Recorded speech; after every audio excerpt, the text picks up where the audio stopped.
Jesus. आपण सर्वजण मिळून त्या परमेश्वराच्या नावाला धन्यवाद देतो.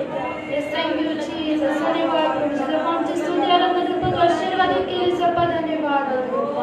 ओ देवा, मग प्रत्येकाला देवा तुझ्या चरणाजवळ देवा बसण्याची संधी दिली देवा, त्याबद्दल धन्यवाद देतो. ओ देवा, तुझ्या प्रीतीबद्दल, तुझ्या दयेबद्दल देवा आम्ही तुझ्या नावाला धन्यवाद देतो. ओ देवा, येण्याच्या मार्गात आहे देवा, त्या प्रत्येकाला देवा तू घेऊन ये परमेश्वरा. ओ देवा, मी प्रार्थना करतो देवा, होणारं वचन देवा मग प्रत्येकासाठी देवा तू आशीर्वादित कर परमेश्वरा. आणि देवा बाळकीने आणखी देवा वचन सांगत असताना परमेश्वरा देवा त्यांच्या सोबत तू राहा परमेश्वरा. आणि देवा तुझ्या अभिषेकाने देवा तू त्यांना भर परमेश्वरा. ओ देवा, मुख त्यांचा असू दे परमेश्वरा, पण शब्द तुझे असू दे परमेश्वरा. आणि देवा तुझ्या अभिषेकाने देवा तो आम्हा प्रत्येकाला देवा भरलं देवा, त्याबद्दल धन्यवाद देवा. ओ देवा, पुन्हा एकदा देवा बाळकीने आणखीन देवा आम्ही तुझ्या हातात देतो परमेश्वरा. देवा ते वचन सांगत असताना परमेश्वरा देवा बसले देवा प्रत्येकाचं देवा सहाय्य तू कर परमेश्वरा. ओ देवा, ते वचन ऐकून सोडून न देतो देवा त्याप्रमाणे कृती करावी देवा, यासाठी तू आम्हाला सहाय्य आणि मदत कर परमेश्वरा. आणि हो दे परमेश्वरा तुझ्या आणि तुझ्याच महान नावाचं करू परमेश्वरा देवा. इथून पुढचा वेळ काळ समय तुझ्या हातात सोपवतो. येशूच्याच गोड आणि पवित्र नावात प्रार्थना केली म्हणून ते ऐकते. आमेन.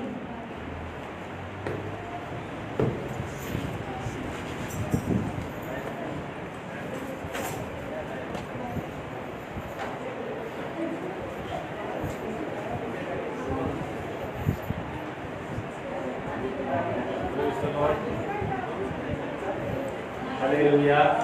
Praise the Lord.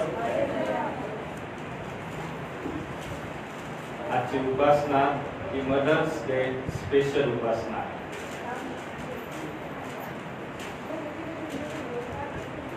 आज आपल्या मंडळीतील सर्व माता भगिनींचं प्रभू येशू ख्रिस्ताच्या नावात हार्दिक स्वागत आहे.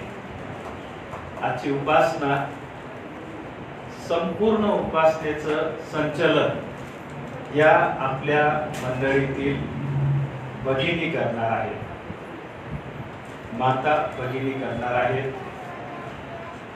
आणि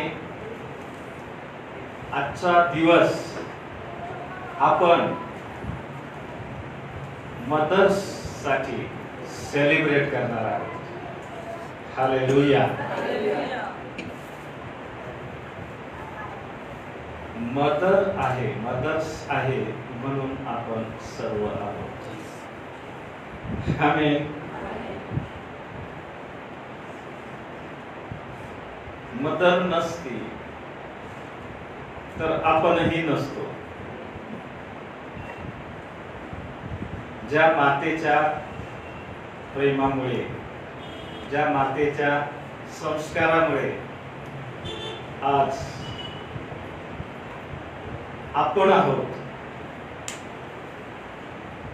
त्याचं स्मरण आज या मदर्स डेला आपण करतात. आजच्या दिवशी आपल्या सर्वांच्या प्रेमाची भेट आपल्या मदर्सला आपण देणार आहोत.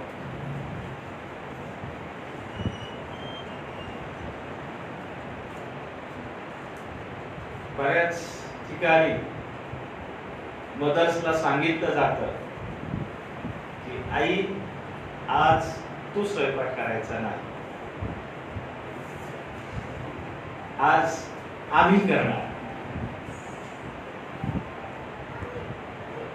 आणि ते मी केलंय.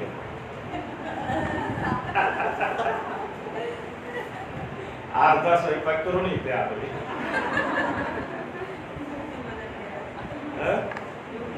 ड्युटी बदललेली आहे. एखादा तरी दिवस आपल्या मदर्स साठी आपण दिला पाहिजे. आपल्या भावना, आपलं प्रेम आपल्या मदर्स साठी आपण व्यक्त केलं पाहिजे. एखादा तरी दिवस आपण त्यांना रेस्ट दिली पाहिजे, आनंद दिला पाहिजे.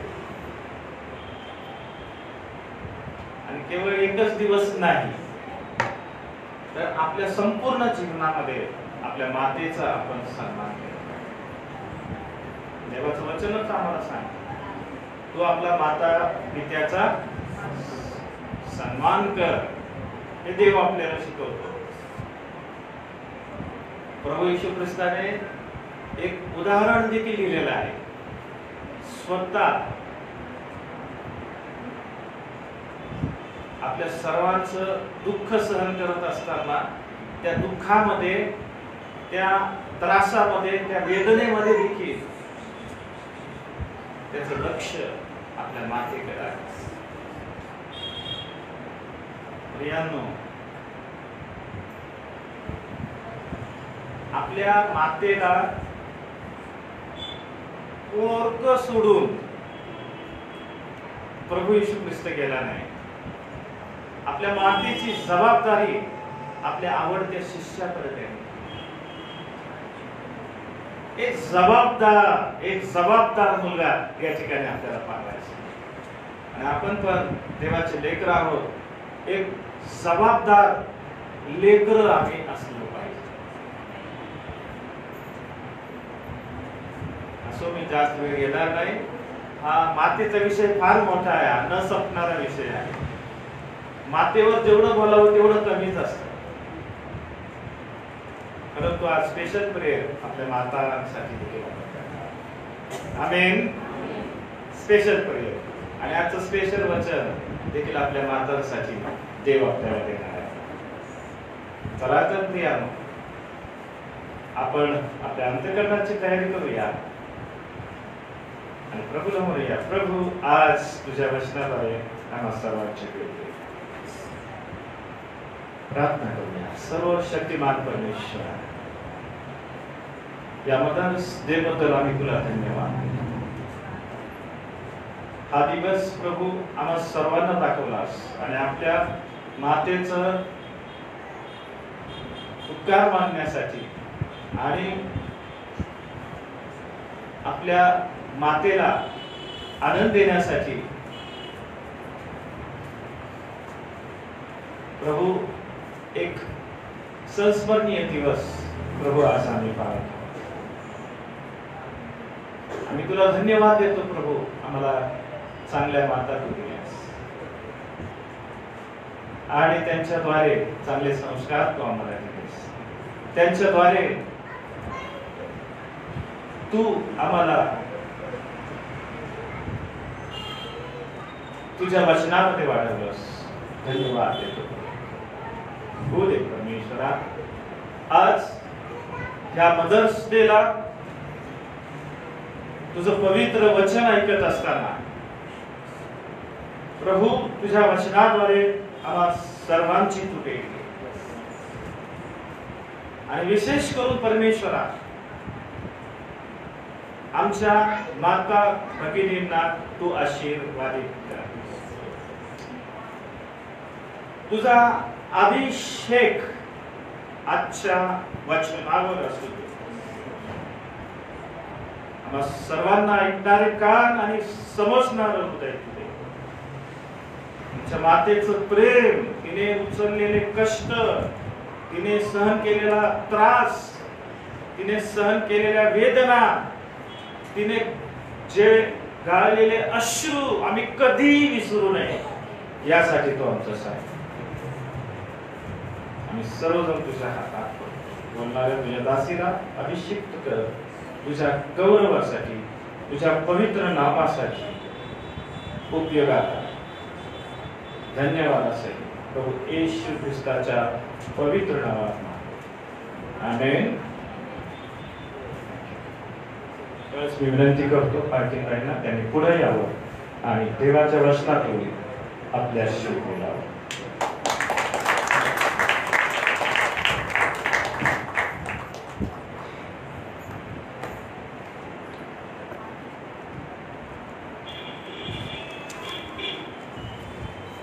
हालेलुया. मायवाच्या सगळ्या माता भगिनींना माझ्याकडून शुभेच्छा. आणि पास्टरने सांगितलेलंच आहे की आजच्या या दिवशी आमचा तर रोल आज बदललेला आहे. आणि मला असं वाटतं की कदाचित आपल्याही प्रत्येकीच्या जीवनामध्ये आज जरी रोल बदलला नसेल काहींच्या जीवनामध्ये, परंतु निश्चित आज परमेश्वर आपल्या अंतःकरणाशी भेट घेणार आहे. आणि म्हणून त्या देवाला धन्यवाद. परिस्थिती कशी असो, काही असो, परंतु आज देवाने आपल्याला या मंदिरात आणले म्हणून त्या देवाला लाखो लाख धन्यवाद.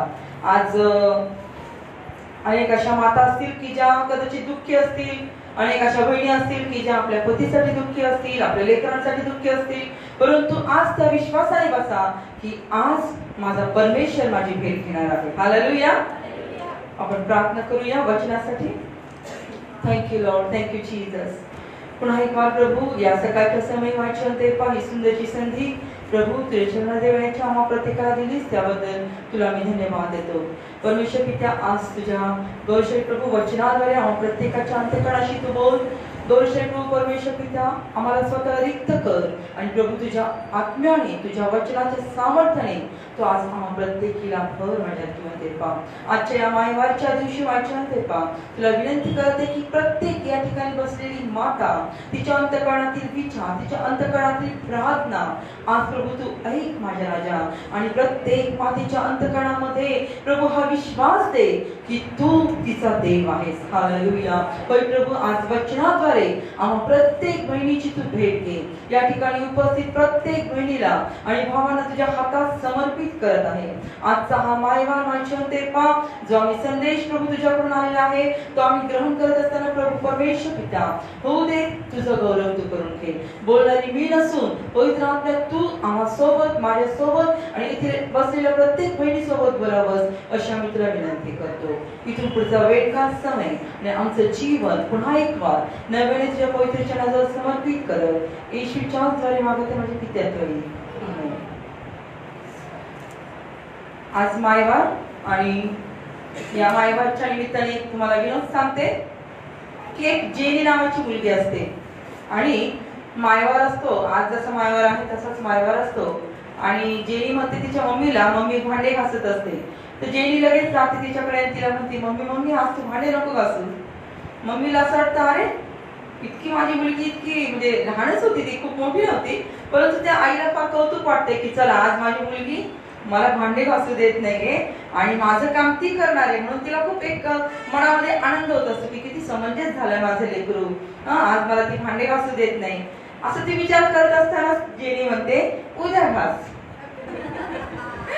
काय म्हणते ती, आज नको घासू, आज मदर्स डे, परंतु उद्या घास. हालेलुया. स्त्रियांना परमेश्वराने खूप मोठी जबाबदारी दिलेली आहे. स्त्रीचा जन्म फक्त लेकरं जन्माला घालणं किंवा फक्त घर सांभाळणं, भांडे घासणं यासाठीच नाही, तर परमेश्वराने खूप मोठी जबाबदारी प्रत्येक स्त्रीवर दिलेली आहे प्रियांनो. आणि माझा विश्वास आहे की येथे बसलेल्या प्रत्येक स्त्रीला परमेश्वराने त्याच्या आत्म्याने भरलेला आहे, त्याचा स्पर्श त्याने केलेला आहे आणि म्हणूनच आज आपल्या मंदिरामध्ये बहिणींची संख्या जास्त आहे. मी देवाला धन्यवाद देते. यावेळेला आपल्याला बायबलमध्ये अनेक स्त्रिया पाहायला मिळतात की ज्यांच्या जीवनामध्ये परमेश्वराने खूप अद्भुत रीतीने काम केलेलं आहे. परंतु आज आपण अशा एका मातेविषयी पाहणार आहोत जी माता देवाला भिणारी होती, जी माता देवाजवळ प्रार्थना करणारी होती आणि जिचा देवावर खूप अढळ असा विश्वास होता आणि ज्या मातेने जे देवाला कबूल केलं होतं किंवा जो नवस केला होता तो तिने मोठ्या धैर्याने पूर्ण केला. अशा एका मातेविषयी आज आपण पाहणार आहोत, आदर्श माता, आणि ती माता म्हणजे हन्ना. हालेलुया. यावेळेस आपण काढूया पहिलं शमूएल याचं पुस्तक आणि पहिला अध्याय आणि 4 आणि 5 वचन आपण वाचूया. ज्याला मिळेल त्याने वाचावं.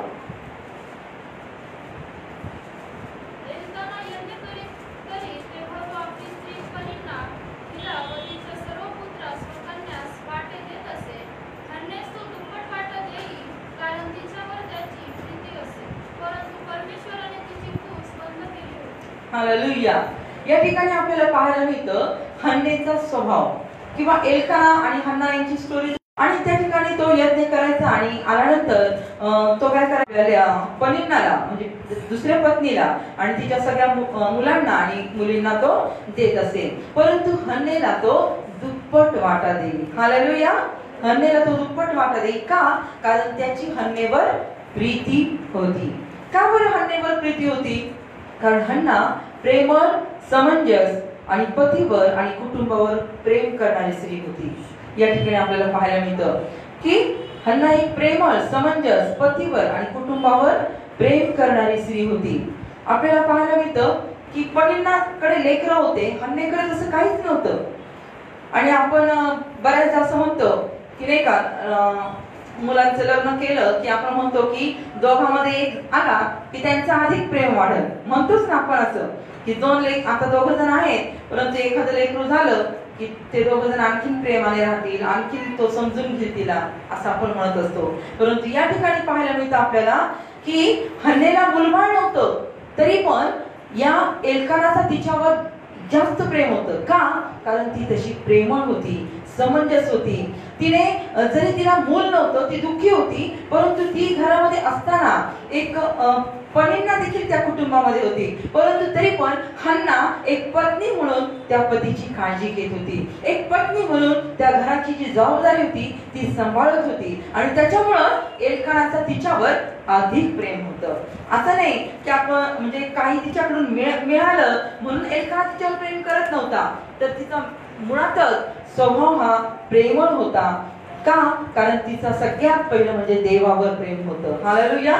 प्रथम तिचं देवावर प्रेम होतं आणि त्याच्यामुळे ती घरातल्या सगळ्या जबाबदाऱ्या व्यवस्थितपणे पार पडत असेल. ती बायबलमध्ये याचं स्पष्टीकरण दिलेलं नाही, परंतु जरी तिला मूल नव्हतं, परंतु माझा विश्वास आहे की ती पनिन्नेच्या लेकरांना स्वतःच्या लेकरांसारखं सांभाळत असेल. आणि म्हणूनच एल्कानाचा तिच्यावर अधिक प्रेम होतं, अधिक जीव होता.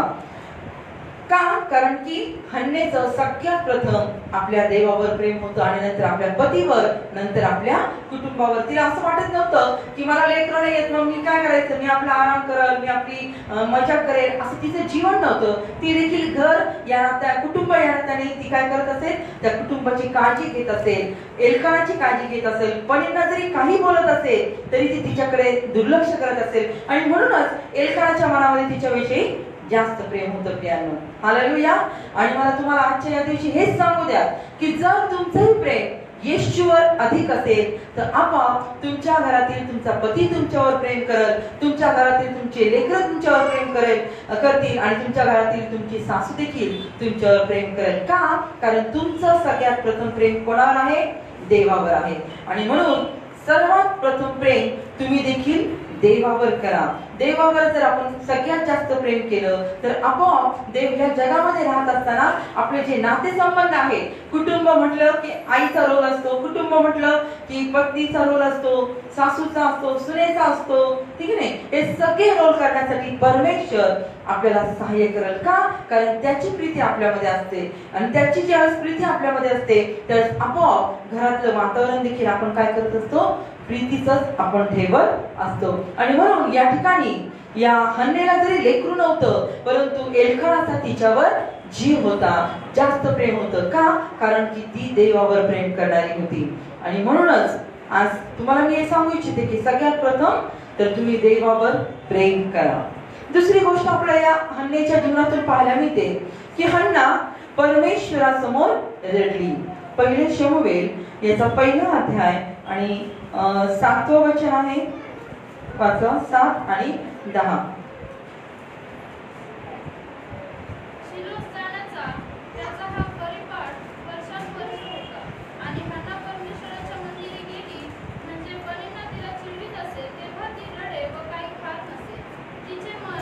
आणि 10वं वचन,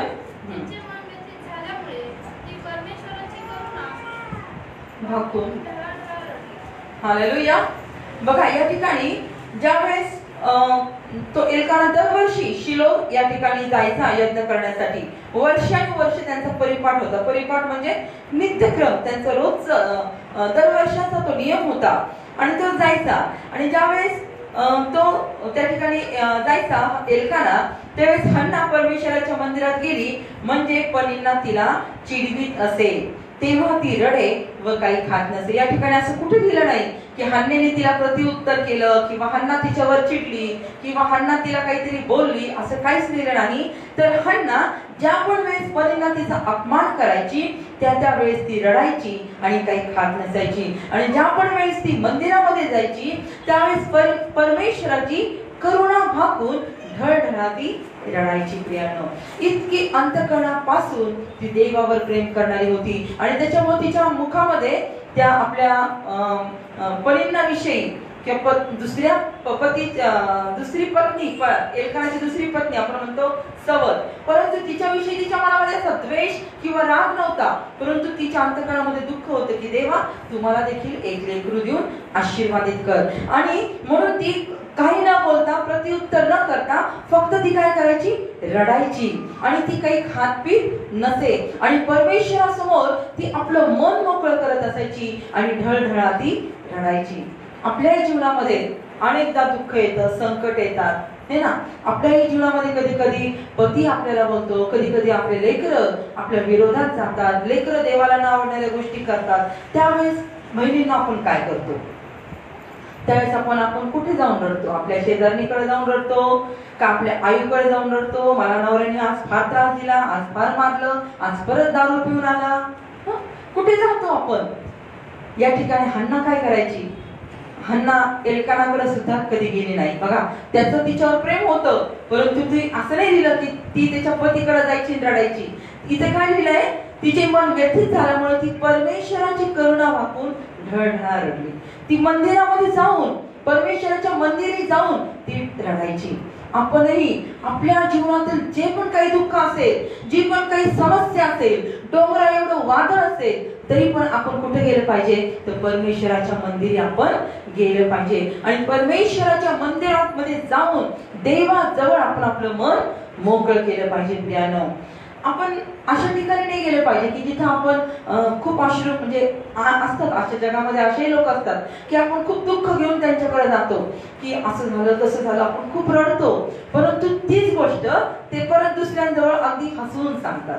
असेही लोक असतात, हे की नाही? आपले शेजारचे असतात की आपल्याला असं वाटतं अरे आपण यांच्याकडे गेलो म्हणजे ते आपल्याला काहीतरी सल्ला देतील किंवा आपलं दुःख थोडंसं हलकं होईल, परंतु ते काय करतात? आपलं ऐकून घेतात, आपल्या सोबत शांतपणे ऐकून घेतात आणि नंतर तीच गोष्ट जी आपण रडून त्यांना सांगितलेली असती ती हसून लोकांना सांगतात. आणि म्हणून आपण काय केलं पाहिजे? तर मनुष्याचा धावा न करता किंवा मनुष्याकडे न जाता जिवंत परमेश्वराच्या मंदिरामध्ये आपण गेलं पाहिजे, देवाकडे आपण गेलं पाहिजे आणि देवाकडे जाऊन आपण आपले अश्रू ढाळले पाहिजे. जो आपले अश्रू पुसायला समर्थ आहे अशा परमेश्वराकडे आपण आलं पाहिजे.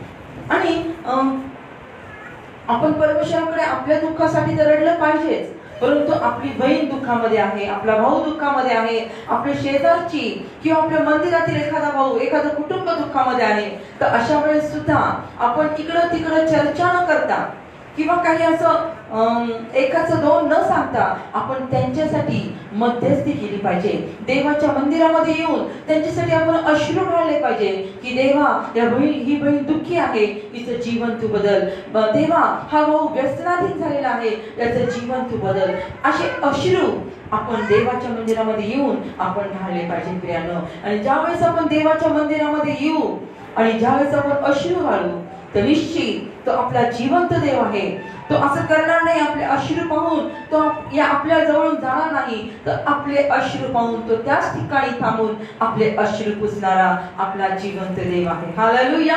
आणि म्हणून आपण इकडे तिकडे न जाता, कोणा मनुष्याकडे न जाता किंवा कोणा मनुष्याकडे न रडता आपल्या जिवंत परमेश्वराकडे येऊन आपलं मन आपण मोकळं केलं पाहिजे.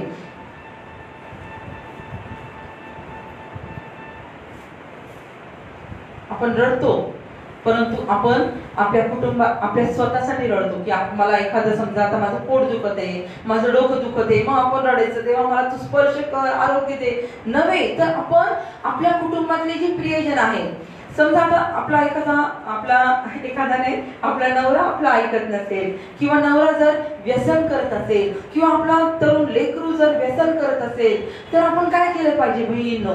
तर आपण देवाच्या मंदिरामध्ये आलं पाहिजे. आपण आपल्या सासूसाठी प्रार्थना केली पाहिजे, सुनेसाठी प्रार्थना केली पाहिजे, आपल्या पतीसाठी प्रार्थना केली पाहिजे, आपल्या जे व्यसनाधीन लेकर आहेत त्यांच्यासाठी प्रार्थना केली पाहिजे. देव त्यांना बदलायला समर्थ आहे. आपण काही करू शकत नाही. कित्येक वेळा असं होतं की आपण खूप उपदेश देतो किंवा त्यांना खूप समजून सांगण्याचा प्रयत्न करतो, आपण स्वतः सांगतो, आपल्या नातेवाईकांना सांगतो, पास्टरांना सांगतो की तुम्ही त्याला सांगा, तुम्ही त्याला बोला, आपल्या आईला सांगतो की तू त्याला बोल, तू तिच्या संगती बोल, ती बदलल. परंतु तसं न करता आपण देवाच्या मंदिरामध्ये आलं पाहिजे आणि देवाजवळ अश्रू ढाळून आपण प्रार्थना केली पाहिजे. आणि ज्यावेळेस आपण अश्रू ढाळून प्रार्थना करतो त्यावेळेस ती प्रार्थना देव ऐकतो. हालेलुया. आपल्याला माहिती आहे, रक्तस्रावी स्त्री इतक्या गर्दीमध्ये ज्यावेळेस येशू त्या ठिकाणातून जात होता, रक्तस्रावी स्त्री इतक्या वेदनेमध्ये, इतक्या हालाकीच्या तिच्या अवस्थेमध्ये, शरीराची अवस्था तिची अशी होती की ती चालू शकत नव्हती. परंतु ती कशी तरी असं काय म्हणतात, घसरत फरफटत ती येशूच्या जवळ आली असेल. लोकांनी तिला तुडवलं असेल, कारण खूप गर्दी होती त्या येशूला भेटण्यासाठी, येशूला पाहण्यासाठी. परंतु तिच्या मनामध्ये काय होता विश्वास की मी आज कुठल्याही परिस्थितीमध्ये येशूला स्पर्श करणार, येशूला मी पाहणार आणि येशूच फक्त माझा काय करू शकतो, हा रक्ताचा झरा सुकवू शकतो. हा विश्वास तिच्या अंतःकरणामध्ये होता आणि म्हणून त्या विश्वासाने तिने खूप प्रयत्नपूर्वक त्या येशूच्या जवळ आली असेल आणि त्याच्या फक्त गोंड्याला तिने स्पर्श केला असेल. तो स्पर्श तिने फक्त असाच केला असेल का प्रियांनो? कितीतरी विश्वासाने की नाही, माझा हा येशू आहे आणि याच्या वस्त्रामध्ये देखील सामर्थ्य आहे. हालेलुया. आणि त्या विश्वासाने तिने स्पर्श केला. तेव्हा येशू म्हणतो की मला कुणीतरी स्पर्श केला. शिष्य म्हटले, अरे इतकी गर्दी आहे येशू, आणि गर्दीमध्ये कितीतरी जणांचे हात लागत आहेत, पाय लागत आहेत, असं असताना तू कसं म्हणतो की कुणीतरी मला स्पर्श केला? म्हणजे तिचा स्पर्श कसा होता, तर विश्वासाचा स्पर्श होता, अंतःकरणापासून तिचा तो स्पर्श होता. आणि ज्यावेळेस तिने त्या अंतःकरणापासून आणि विश्वासाने ज्यावेळेस येशूच्या वस्त्राच्या गोंड्याला शिवलं, त्याच वेळेस तिच्या शरीरामध्ये ती बरी झालेली आहे. माझा रक्ताचा झरा सुकून गेला आहे हे तिच्या लक्षात आलं प्रियांनो. हालेलुया. असा विश्वास, अशी प्रार्थना, अशा प्रकारचं अश्रू गाळून तुम्ही ज्यावेळेस येशूकडे येताल त्यावेळेस येशू निश्चित तुमच्या कुटुंबातील परिस्थिती बदलल्याशिवाय राहणार नाही. कुठली कशी परिस्थिती असो, किती जुना आजार असो किंवा किती जुने व्यसन असो, परंतु जर तुम्ही त्या विश्वासाने येशूकडे येताल तर येशूला कुठलीच गोष्ट अशक्य नाही प्रियांनो. ब्रदर डेव्हिड टेरेल, तुम्ही कदाचित नाव ऐकून असाल. ब्रदर डेव्हिड टेरेल एक देवाचे खूप महान सेवक आहेत आणि त्यांना ते लहान असताना 5 वर्षाचे असताना त्यांना पायाचा हाडाचा कॅन्सर झाला. आणि म्हणजे त्यावेळेस ते अमेरिकेमध्ये होते, परंतु तिथली परिस्थिती खूप गरिबीची होती. आता जसं सदन आहे अमेरिका तसा नव्हता. परंतु आणि ते ज्यावेळेस 5 वर्षाचे असताना त्यांना हाडाचा कॅन्सर झाला आणि त्याच वेळेस त्यांचे वडील मृत्यू पावले आणि 7 भावंड ते होते. परंतु आई खूप कष्ट करायची आणि आईचा विश्वास होता की परमेश्वर याला बरं करेल. आणि त्यांनी खूप प्रयत्न केले, म्हणजे दवाखाना केला, खूप हे केलं. त्यांना अक्षरशः लोकांनी मदत केली की बाबा काहीतरी करा, ह्या लेकरासाठी काहीतरी तुम्ही उपचार करा. त्यांची साक्ष मी ज्यावेळेस वाचत होते त्यावेळेस ते ज्यावेळेस अंथरुणामध्ये होते तर अंथरुणामध्ये त्यांचा तो बिछाना आहे तो रक्ताने आणि पुणे भरत होता. इतका तो पाय पूर्णपणे डॅमेज झाला होता आणि त्यांनी खूप उपचार केले. 1 वर्षामध्ये त्यांच्या 7 शस्त्रक्रिया झाल्या पायावर, परंतु तरी देखील त्यांची जी पायाचं जे दुखणं आहे ते काही बरं झालं नाही. आणि असंच एक मीटिंग होती, त्या मीटिंगला त्यांची आई घेऊन गेली त्यांना आणि त्यांनी विश्वास ठेवला त्या मातेने की माझा येशूच याला बरं करू शकतो. डॉक्टरांनी सांगितलं हा फक्त 6 महिने जगला तर जगल आणि फक्त 6 महिने आणि नंतर काही याची गॅरंटी नाही. परंतु त्या मातेने खूप विश्वासाने प्रार्थना केली की माझा येशू माझ्या लेकराला बरा करू शकेल. आणि त्या मातेने खूप प्रार्थना केली, विश्वास ठेवला, त्या मीटिंगला, त्या सभेला गेली आणि त्या ठिकाणी तिने विश्वासाने आपल्या लेकराचं जीवन देवाच्या हातामध्ये समर्पित केलं. अश्रू ढाळून तिने त्या ठिकाणी मीटिंग मध्ये प्रार्थना केली. आणि ज्यावेळेस ती घरी आली आणि मग त्या ठिकाणी डेव्हिड टेरेलला देखील त्या मीटिंगला घेऊन गेले होते. आणि ज्यावेळेस रात्रीच्या वेळेस डेव्हिड टेरेल बिछाण्यामध्ये होते त्यावेळेस त्यांना येशूने दर्शन दिलं आणि येशू म्हटला, डेव्हिड तू उठ. आणि ज्यावेळेस त्यांनी येशूचा आवाज ऐकला ते उठले, आपल्या कॉटला धरत, कारण ते कधीच उभे राहिले नव्हते. 5 वर्षाचं असल्यापासून ते दुखणं होतं प्रियांनो. तर तरुणपणापर्यंत त्यांचे ते दुखणं होतं. परंतु ज्यावेळेस येशू त्यांना म्हटलं की डेव्हिड तू उठ, ते उठले, कॉटला धरून उठले आणि उठल्यानंतर त्यांनी पाहिलं की माझ्या पायामध्ये बळ आलेला आहे आणि माझा जो काही पाय सगळा खूप असं सडला होता, खराब झाला होता, तो देखील व्यवस्थित झाला होता. आणि त्यांनी पाहिलं की स्वतः येशू ख्रिस्त मला दर्शन देत आहे. हालेलुया. आणि त्यानंतर ते पूर्णपणे बरे झाले, पूर्णपणे बरे झाले. आणि त्यांची आई ज्यावेळेस त्या ठिकाणी ते मीटिंगला गेली होती त्यावेळेस तिने बोलली होती की जर येशू तू माझ्या लेकराला स्पर्श करशील, त्याला बरं करशील, त्याला तुझ्या पायावर उभं करशील तर तोच त्या पायांनी तुझी सेवा सगळ्या जगभरात करेल. आणि खरंच प्रभू येशूची सेवा डेव्हिड टेरेल यांनी संपूर्ण जगामध्ये केलेली आहे. आपल्या नगरमध्ये देखील त्यांच्या मीटिंग्स व्हायच्या आणि मी स्वतः त्यांना जवळून पाहिलेलं आहे. ज्यावेळेस त्यांना त्यांच्यावर पवित्र आत्म्याचा अभिषेक उतरून यायचा ते अर्धा तास, पाऊण तास अन्य भाषेमध्ये आणि अगदी स्टेजवर ते पडून असायचे आणि खूप त्यांच्याद्वारे प्रॉफेसी व्हायच्या. अनेक आजारी लोक बरे व्हायचे. हे सत्य घटना मी तुम्हाला सांगते. का झालं त्यांच्या जीवनामध्ये ही गोष्ट? 5 वर्षापासून जो आजारी होता, जो अंथरुणाला खिळलेला मुलगा होता, तो का उभा राहिला देवाच्या सेवेसाठी? तर त्या मातेची प्रार्थना. हालेलुया. आणि अशीच साक्ष आपल्या महेश दादाच्या देखील जीवनामध्ये आहे.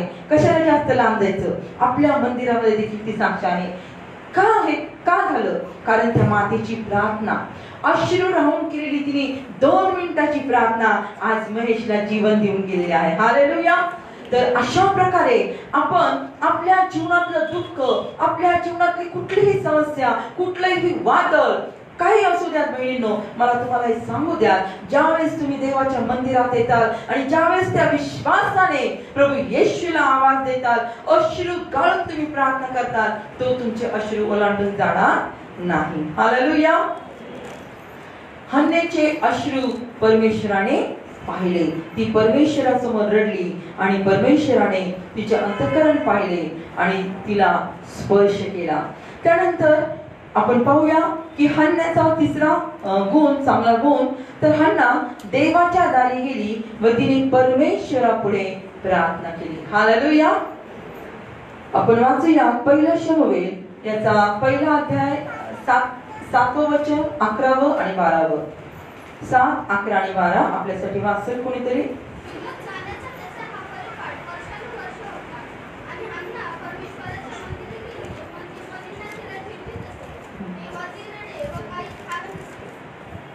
अकरा.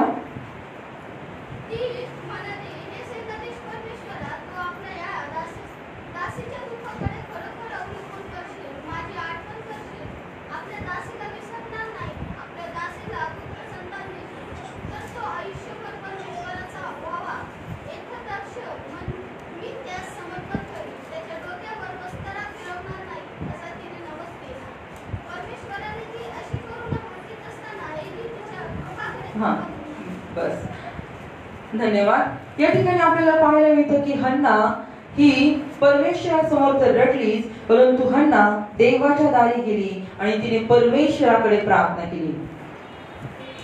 हालेलुया. आपण ज्यावेळेस आपल्या जीवनामध्ये दुःख येतं, संकट येतात, समस्या येतात, आपला पती एखाद्या परक्या स्त्रीच्या नादी लागतो किंवा आपला पती व्यसनाधीन होतो किंवा आपलं तरुण लेकरं व्यसनाधीन होतात, त्यावेळेस आपण कुठे जातो बहिणींनो? अशा वेळेस आपण कुठे जातो? एखाद्या देवलशाकडे, एखाद्या मांत्रिकाकडे, हात पाहणाऱ्या एखाद्या बाईकडे, कोणाकडे आपण जातो? काय एखादा नवस करायला एखाद्या डोंगरावर, पहाडावर कुठे जातो आपण? हन्ना कुठे गेली? हन्ना देवाच्या मंदिरात गेली. हालेलुया. तुमचं दुःख, तुमचं जे वेदना किंवा तुमच्या जीवनातील जे काही वादळ आहे, तो या जगातला कुठलाच व्यक्ती दूर करू शकणार नाही. कुठलाच व्यक्ती, कुठलाच व्यक्ती, त्याला किती सामर्थ्य असू द्या, परंतु येशू पुढे त्याचं सामर्थ्य 0 आहे. हालेलुया. ज्या पण वेळेस तुमच्या जीवनामध्ये दुःख, संकट, समस्या येतील, घरात कौटुंबिक परिस्थिती बदलल, त्यावेळेस तुम्ही फक्त देवाच्या मंदिरामध्ये जा. त्यावेळेस फक्त तुम्ही देवाची प्रार्थना करा. देवाच्या मंदिरामध्ये जाऊन देवाजवळ अश्रू गाळा. देव तुमची परिस्थिती बदलल्याशिवाय जाणार नाही, हाल बदलल्याशिवाय राहणार नाही. प्रियानो, कुठल्या व्यक्तीकडे जाऊ नका, तर तुम्ही काय करा, परमेश्वराकडे या. इतकं तुम्ही प्रेम करा. आपलं म्हणजे आता सगळेच आपण म्हणजे ज्यावेळेस आपण चांगलं सुस्थितीमध्ये असतो, आपला पती पण आपल्यावर प्रेम करतो, आपले लेकरं पण आपल्याला ऐकतात, त्यावेळेस आपण आनंदाने मंदिरामध्ये येतो, है की नाही?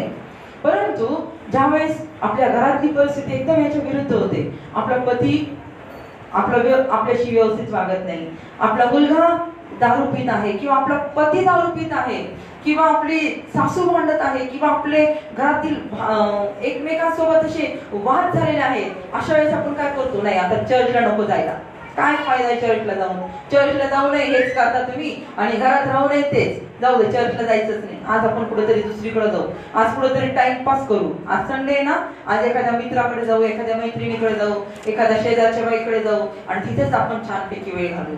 नाही प्रियानो, असं करू नका. ज्यावेळेस तुमची परिस्थिती चांगली असते त्यावेळेस तर तुम्ही आवर्जून मंदिरात याच, परंतु ज्यावेळेस तुमची परिस्थिती, तुमच्या घरातली परिस्थिती किंवा तुमच्या मनातली परिस्थिती ज्यावेळेस वेगळी असते, जेव्हा दुःखी असते, तर इकडं तिकडं न जाता प्रभूच्या चरणाजवळ या. हालेलुया.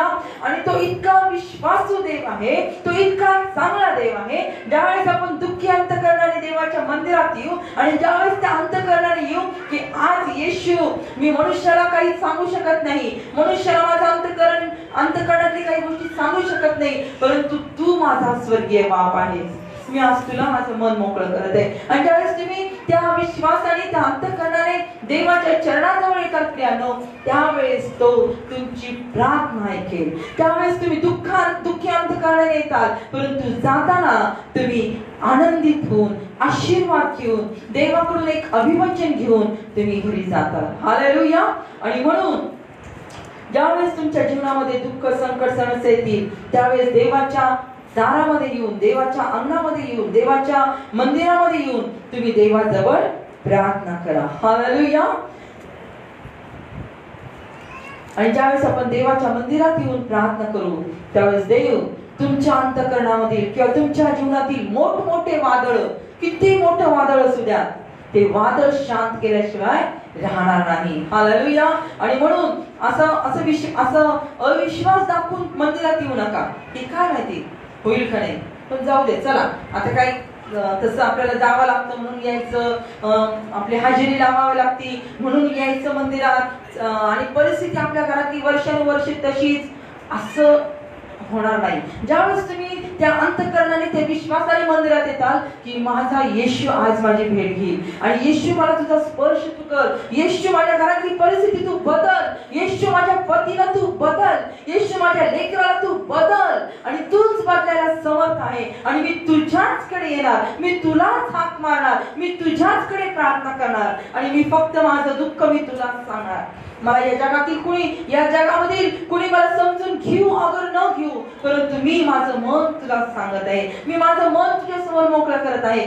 ज्यावेळेस तुम्ही या विश्वासाने येशूच्या चरणाजवळ येताल, त्यावेळेस येशू तुमच्या अंतःकरणातील सगळ्या प्रकारचे वादळ शांत केल्याशिवाय राहणार नाही. आणि ज्यावेळेस तुम्ही त्याच्या मंदिरात येऊन त्या अंतःकरणाने त्याच्या जवळ येतात, अश्रू राहतात, प्रार्थना करतात आणि विश्वासाने प्रार्थना करतात, फक्त प्रार्थना नाही प्रियानो, विश्वासाने प्रार्थना करतात, त्यावेळेस तुम्ही घरी गेल्यानंतर पाहताल तुमच्या घरातली परिस्थिती बदलली जाईल. हालेलुया.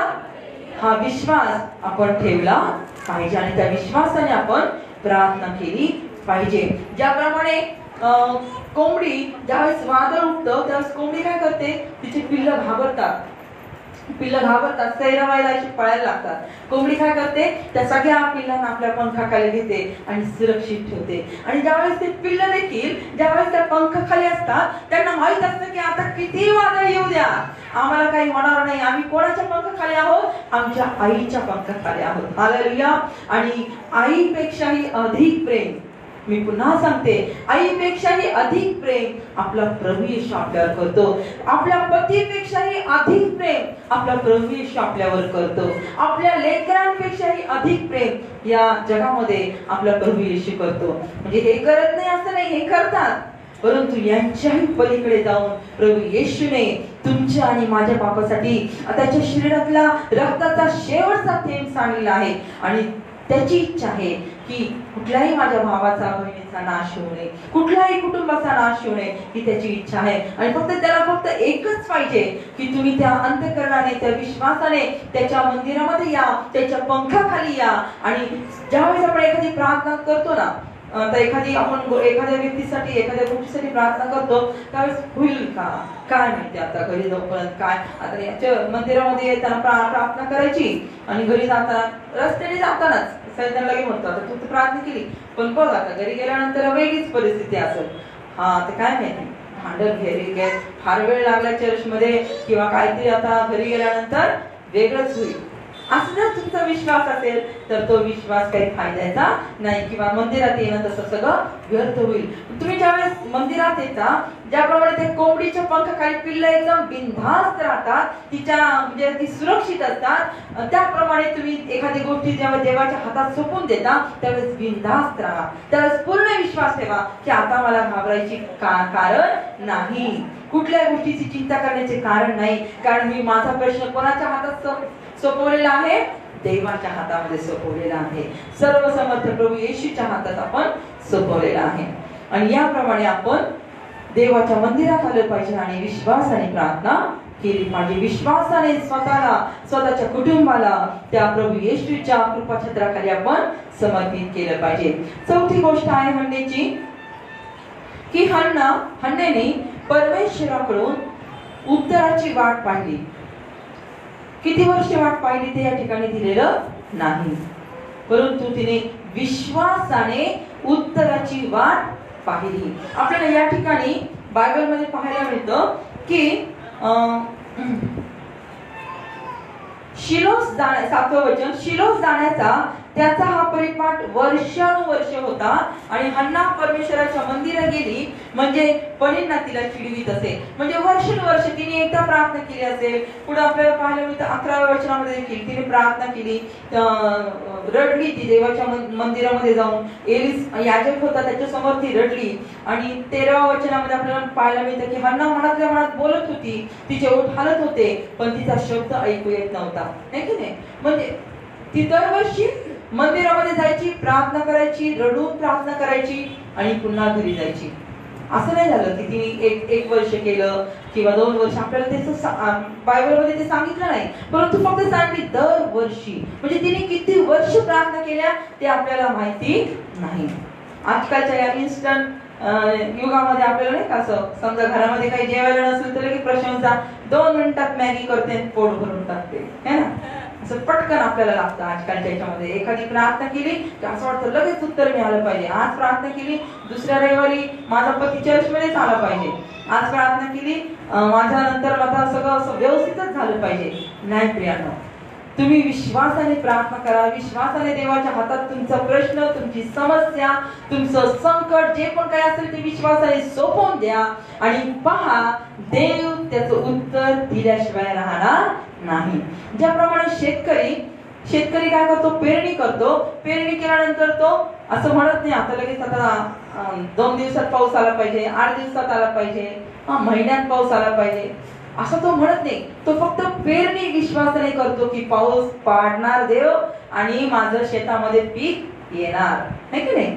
ज्याप्रमाणे एखादी गर्भवती स्त्री पहिला दुसरा महिना असतो त्यावेळेस तिला माहित असतं की आता हे 9 महिने मला हा माझा गर्भ काय होणार आहे, वाढणार आहे. की 9 महिने वाट पाहते. त्यावेळेस तिला असं नाही वाटत की काय माहिती 2 महिने झाले, 3 महिने झाले, काय माहिती होते की नाही होते की, असं विचार करते का ती? नाही करत, है ना. ती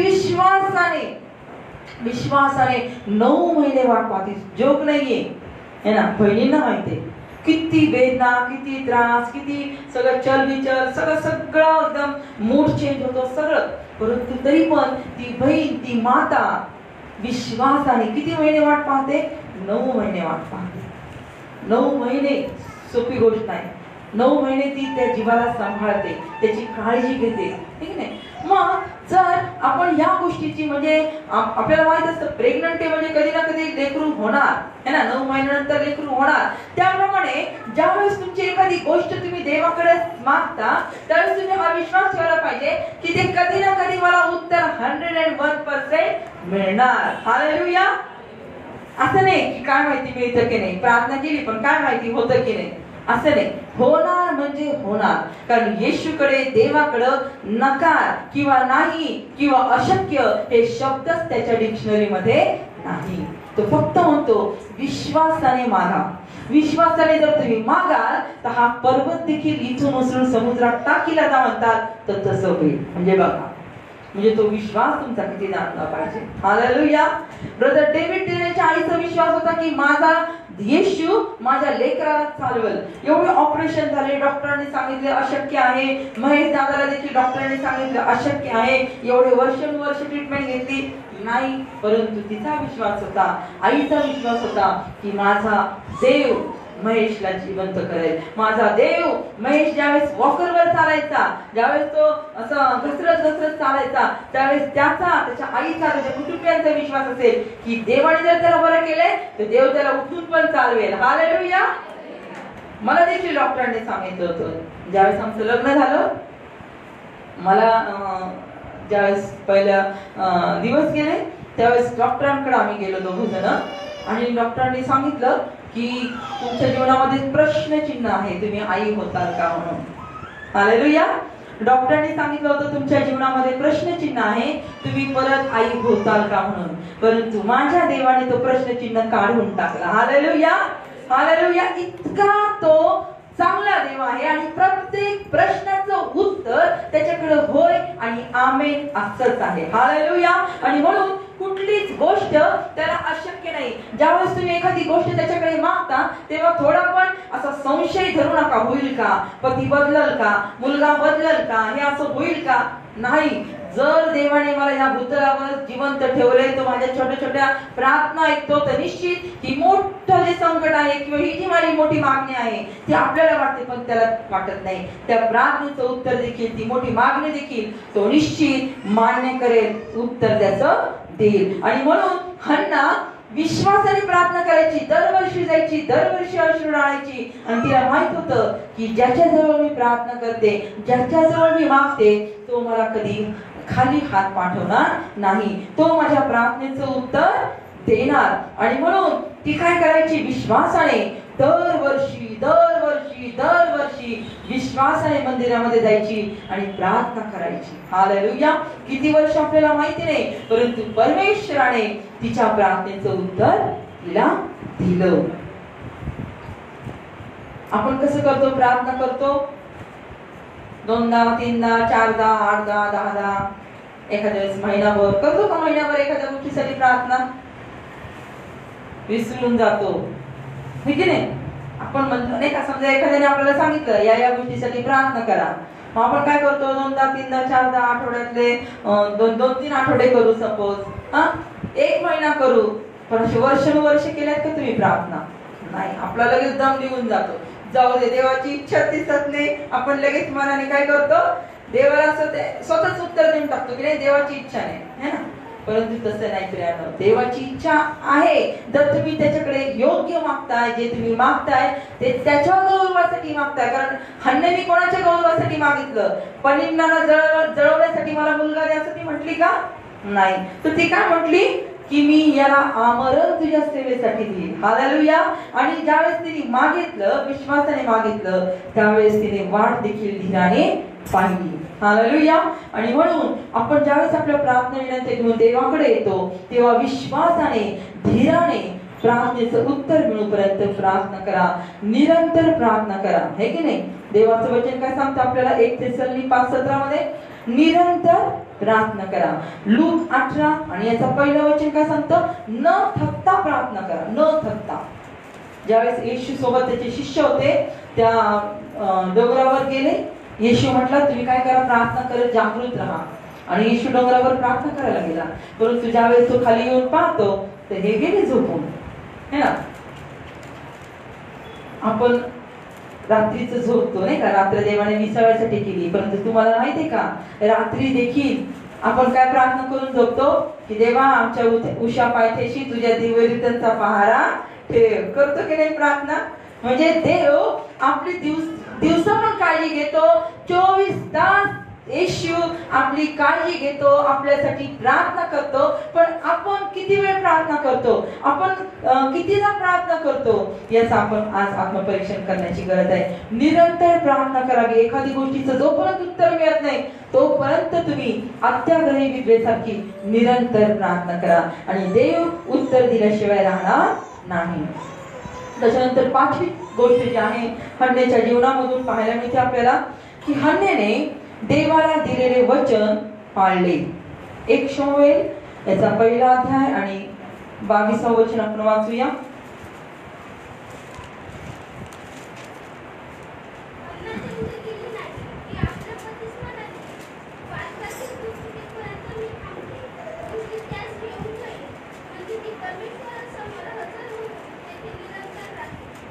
हालेलुया.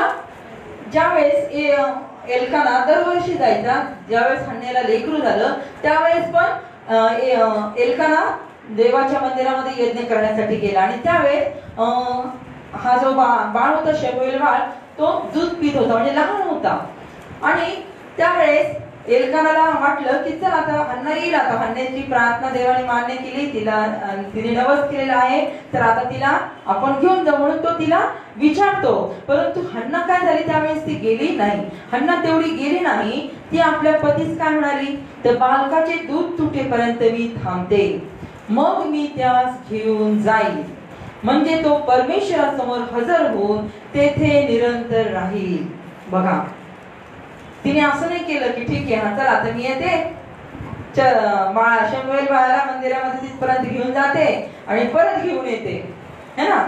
आपल्याला होतो ना असा मोह, असा मोह होतो आपल्याला की नाही का, एखादी गोष्ट ज्यावेळेस आपण बोलतो देवाला, देवा तू मला असं असं कर, मी बघ मी तुझ्यासाठी मी इतके नारळ वाहील, मी तुझ्यासाठी इतकं असं करल.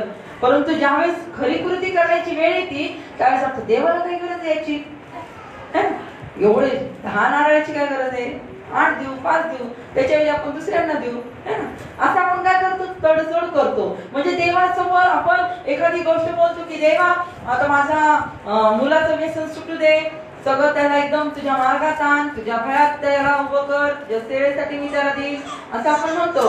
परंतु ज्यावेळेस मुलगा मग परत चांगला वागतो, प्रार्थनेमध्ये राहतो, व्यसन सोडून देतो, त्यावेळेस मग आपणच काय म्हणतो, अरे काय चेंजला चाललाय, कामाला जा, रविवार असलं म्हणून काय झालं, काम कोण करत. आपण विसरून जातो, अरे आपण तर याला देवाच्या सेवेसाठी दिलेलं आहे, हे की नाही. असं होतं. म्हणजे आपण बोलताना खूप घाई करतो, आपण देवा तू असं कर, मी असं असं करत. परंतु ज्यावेळेस खरं कृती करण्याची वेळ येते त्यावेळेस मात्र मग आपलं मन काय म्हणतं की नाही नाही काही नाही, एवढं नाही, देव इतका काही असं हे नाहीये, तो ऍडजस्टेबल आहे, एवढं एकदम असंच केलं पाहिजे असं नाही, असं आपण काय करतो म्हणतो. परंतु या ठिकाणी हन्ना काय करते, हन्ना गेली नाही, ती दूध तुटेपर्यंत त्या ठिकाणी थांबले. कारण तिला असं वाटत होतं की जर आपण याला देवाला जर आपल्याला द्यायचंय तर त्याला दूध तुटल्यानंतर आपण त्याला कायमचं देऊन टाकू. असं नाही करायचं की त्याला मंदिरापर्यंत घेऊन जायचं एल्काना म्हणतो म्हणून आणि परत आणायचं आणि मग परत मोठं झाल्यानंतर द्यायचं, असं नाही. तिने नमस्कार केला होता, मी त्याला निरंतर देऊन टाकेल. हालेलुया. आणि म्हणून ती त्यावेळेस एल्काना सोबत गेली नाही आणि ती एल्कानाला म्हटली की तुम्ही जा, मी स्वतः, ती काय म्हटली, मी त्यास घेऊन जाईन, म्हणजे तो परमेश्वरासमोर हजर होऊन तेथे निरंतर राहील. मग मी असं नाही करणार की त्याला घेऊन जाईल पुन्हा आणल, असं करणार नाही. एकदा दिलं की मी त्याला कायमच देऊन टाकेल. आणि बघा ना प्रियांनो, मातांनो, तुम्ही विचार करा, इतक्या वर्षानंतर शमूएल झाला हन्नेला. आपलं मन झालं असतं का, हन्नेच्या जागेवर जर आपण असतो तर आपलं मन झालं असतं का, इतक्या लहान लेकरा दूध तुटूपर्यंत, म्हणजे 3 वर्षाचा असेल तो कदाचित, 3 वर्षाच्या लेकराला इतकं वाट पाहिल्यानंतर देवाने दिलेल्या त्या लेकराला आमरण देऊन टाकायचं देवाच्या सेवेसाठी. किती ग्रेट ती माता असेल. हालेलुया. म्हणजे तिचा विश्वास किती देवावर प्रेम किती असेल तिचं, हे की नाही, किती प्रेम तिचं होतं देवावर, किती म्हटली की मी त्याला घेऊन जाईन आणि आमरण मी त्याला देईल. आणि एल्काना देखील म्हटला की काय, ठीक आहे. तिचा या ठिकाणी किती पक्का निर्धार आपल्याला या ठिकाणी दिसून येतो. आपल्याही जीवनामध्ये आपण ज्या ज्या वेळेस देवाला कबूल करतो की देवा तू माझ्या प्रार्थनेचं उत्तर दे, मग मी असं करत, मी तसं करत. परंतु ज्यावेळेस प्रत्यक्ष वेळ येते त्यावेळेस आपण मागं हलतो. आपण नको नको नको. मी डॅनियलसाठी प्रार्थना केली. डॅनियल जेव्हा पोटामध्ये होता त्यावेळेस मी प्रार्थना केली होती की देवा हा ज्यावेळेस मोठा होईल त्यावेळेस तो लहान असेल ना, आणि त्याला लहानपणी शाळेमध्ये विचारलं तुला मोठं झाल्यावर काय बनायचं, तर मी ड्रॉइंग काढून आणा त्यांना सांगितलं होतं. मग मी त्याला एक पास्टरचं चित्र फोटो काढून दिलं होतं, ड्रॉइंग काढून दिलं आणि सांगितलं की तू सांग मिसला मला पास्टर व्हायचंय म्हणून. हालेलुया. आणि आज तो त्या ठिकाणी पुन्हा या ठिकाणी काय करत आहे, काम करत आहे. परंतु आजही माझी तीच इच्छा आहे, तीच प्रार्थना आहे की देवा ह्या जगामध्ये किती उच्च शिक्षण घेऊ दे, किती पैसा कमवू दे, काही करू दे, परंतु याने तुझ्या सेवेमध्ये यावं. हालेलुया. कारण मी याला लहान असताना पोटात असताना तुझ्या सेवेसाठी याला मी वेगळं केलेलं आहे. आणि म्हणून असं नाही की आता तो पैसे कमवायला लागलाय मग आता सेवा महत्वाची का पैसा महत्वाचा नाही. आपण जे बोललो देवा तुझ्या सेवेसाठी भले पैसा न मिळाला तरी चालेल, परंतु तुझ्या सेवेसाठी तू त्याला वेगळं कर. आणि विश्वास आहे माझा की देव त्याला त्याच्या सेवेमध्ये नक्कीच एक दिवस उभा करेल. हालेलुया. कारण आपली कुठलीच प्रार्थना देव व्यर्थ घालवत नाही. तुम्ही जी पण काही प्रार्थना करता आपल्या लेकरांसाठी, आपल्या पतीसाठी, आपल्या कुटुंबासाठी, मातांनो ती प्रार्थना देव नक्कीच ऐकल्याशिवाय राहत नाही. आणि म्हणून आज आपण परमेश्वराने आज आपल्याला संधी दिलेली आहे. आज आपण देवाच्या मंदिरात आलेलो आहोत. देवाने आजच्या या मायवारच्या दिवशी परमेश्वराने प्रभू येशूने माझी भेट घ्यावी असं जर तुम्हाला वाटत असेल तर आज आपण आपलं अंतःकरण त्या परमेश्वरासमोर मोकळं करूया. आपण आपले अश्रू जगातल्या कुठल्या व्यक्तीला किंवा कुठल्या आपल्या लेकराला, आपल्या पतीला न दाखवता त्या जिवंत देवासमोर आपण आपले अश्रू गाळू आणि येशूला म्हणूया की येशू माझ्या या जीवनामध्ये तू आज ये. यावेळेस आपण सर्वजण आपले नेत्र बंद करूया आणि आज आपण आपलं स्वतःला नम्र करूया. ज्याप्रमाणे हन्नेने स्वतःला रिक्त केलं, येशूच्या ज्यावेळेस ती परमेश्वराच्या मंदिरामध्ये गेली तिने स्वतःला रिक्त केलं. त्या एलियाला कळत नव्हतं की ती काय प्रार्थना करत आहे. ती अंतःकरणापासून प्रार्थना करत आहे आणि तिचे फक्त ओठ हलत आहेत, इतकी ती व्याकुळ होऊन प्रार्थना करत होती. त्याचप्रमाणे आज मातांनो आपल्या पतीसाठी, आपल्या लेकरांसाठी तुम्ही जर प्रार्थना करताल, देवाकडे तुम्ही मागताल की देवा आज तू माझ्या लेकराचं जीवन बदल, देवा आज तू माझ्या पतीचं जीवन बदल, देवा आज तू माझ्या मुलीला आशीर्वादित कर, देवा आज तू मला संतती देऊन आशीर्वादित कर, तर निश्चित आज येशू तुमची भेट घेतल्याशिवाय राहणार नाही. हालेलुया. Thank you Lord. आपण स्वतःला नम्र करूया. शक्य असेल तर आपण गुडघ्यावर येऊया आणि त्या प्रभूला म्हणूया की प्रभू आज मी तुझ्या समोर माझा पदर पसरते. आज मी तुझ्या समोर माझं अंतःकरण मोकळं करत आहे. तू मला तुझा स्पर्श कर. आज मी स्वतःला रिक्त करत आहे. तुझ्या सामर्थ्याने तू मला भर. हन्नेचा देव तू आज आमचा देव आहेस. तू काल आज आणि युगायुग सारखा देव आहेस. कधीही न बदलणारा तू आहेस. म्हणून प्रभू येशू आज मी तुझ्या चरणाजवळ येते.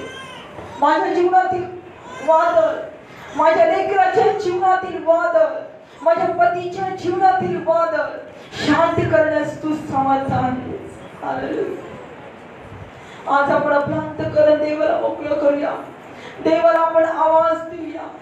तो देव तो जिवंत देव आहे. तो तुमचा आवाज ऐकून जाणार नाही. तो तुमचा आवाज ऐकून तुमच्या जवळ उभा राहील. आज तो तुमच्या अंतःकरणाला स्पर्श करेल. तुमच्या जीवनातील, तुमच्या कुटुंबातील जी पण काही समस्या आहे ती सोडवण्यास तो समर्थ आहे. त्याची फक्त इच्छा आहे की तुम्ही त्या अंतःकरणाने त्याला हाक मारावी, त्या अंतःकरणाने त्याला स्पर्श करावा आणि तो देखील तुम्हाला त्याच्या स्पर्श केल्याशिवाय, आत्म्याने भरल्याशिवाय, सामर्थ्याने स्पर्श केल्याशिवाय ते राहणार नाही. Hallelujah. Thank you lord. Thank you Jesus. Thank you Jesus, thank you Jesus. प्रभु आज तू आमच्या अंतःकरणाची ताबा घे। आज प्रभु परमेश्वर पित्या, आज प्रत्येक अंतःकरण, प्रत्येक मातेचं अंतःकरण जे आपल्या लेकरांसाठी दुःखी आहे, जे आपल्या कुटुंबासाठी व्यथित आहे, प्रभु परमेश्वर पित्या, अनेक अशा माता आहेत की ज्यांना आपल्या लेकरांच्या काळजी वाटत आहे, त्यांचे भविष्याविषयी काळजी वाटत आहे, कसं होईल, काय होईल, परंतु परमेश्वर म्हणत आहे की तू माझ्या जवळ ये, तुम्हाला हाक मार आणि पहा मी जिवंत देव आहे। तुझ्या जीवनातील परिस्थिती डोंगरावर एवढं मोठं वादळ शमवण्यास मी समर्थ आहे। Hallelujah, thank you lord, thank you Jesus. तो सर्व समर्थ आपला जिवंत देव आहे, त्याला कुठलीच गोष्ट अशक्य नाही। प्रियानो, तुम्ही दुःखी असणार आपल्या पतीसाठी, व्यसनाधीन आपल्या मुलासाठी, प्रभूला म्हणूया की प्रभू माझ्या लेकराचा दावा तू घे, त्याच्या जीवनातून व्यसन कायमच तू काढून टाक।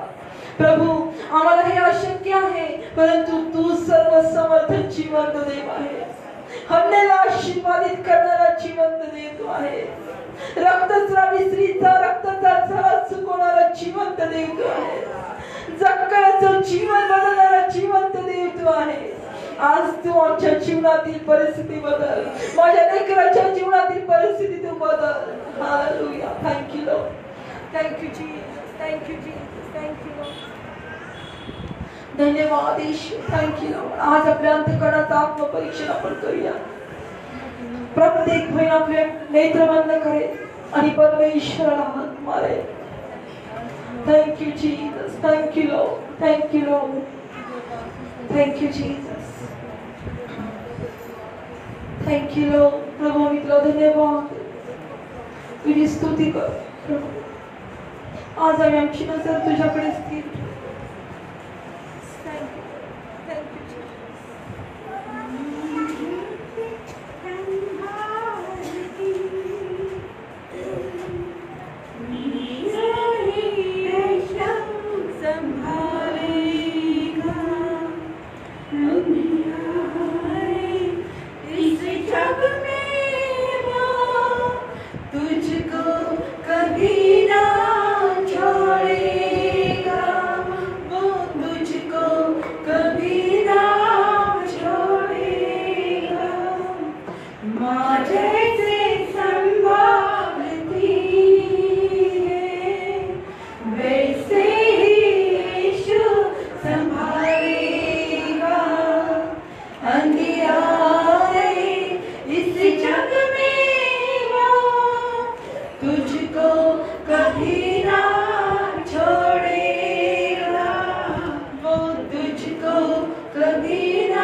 तुझको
अंधियारे इस जग में वो तुझको कभी ना छोड़ेगा, वो तुझको कभी ना छोड़ेगा, वो तुझको कभी ना छोड़ेगा। से संभालती है। धन्यवाद प्रभू स्तुती असो. आभार आपल्या सर्वांना देवबापाने दाखवला त्याबद्दल देवबापाच्या नावाला धन्यवाद देते. आणि प्रत्येक माझ्या बहिणीला मातेला हा मायवार सुखाचा समृद्धीचा जावो मी प्रभू चरणी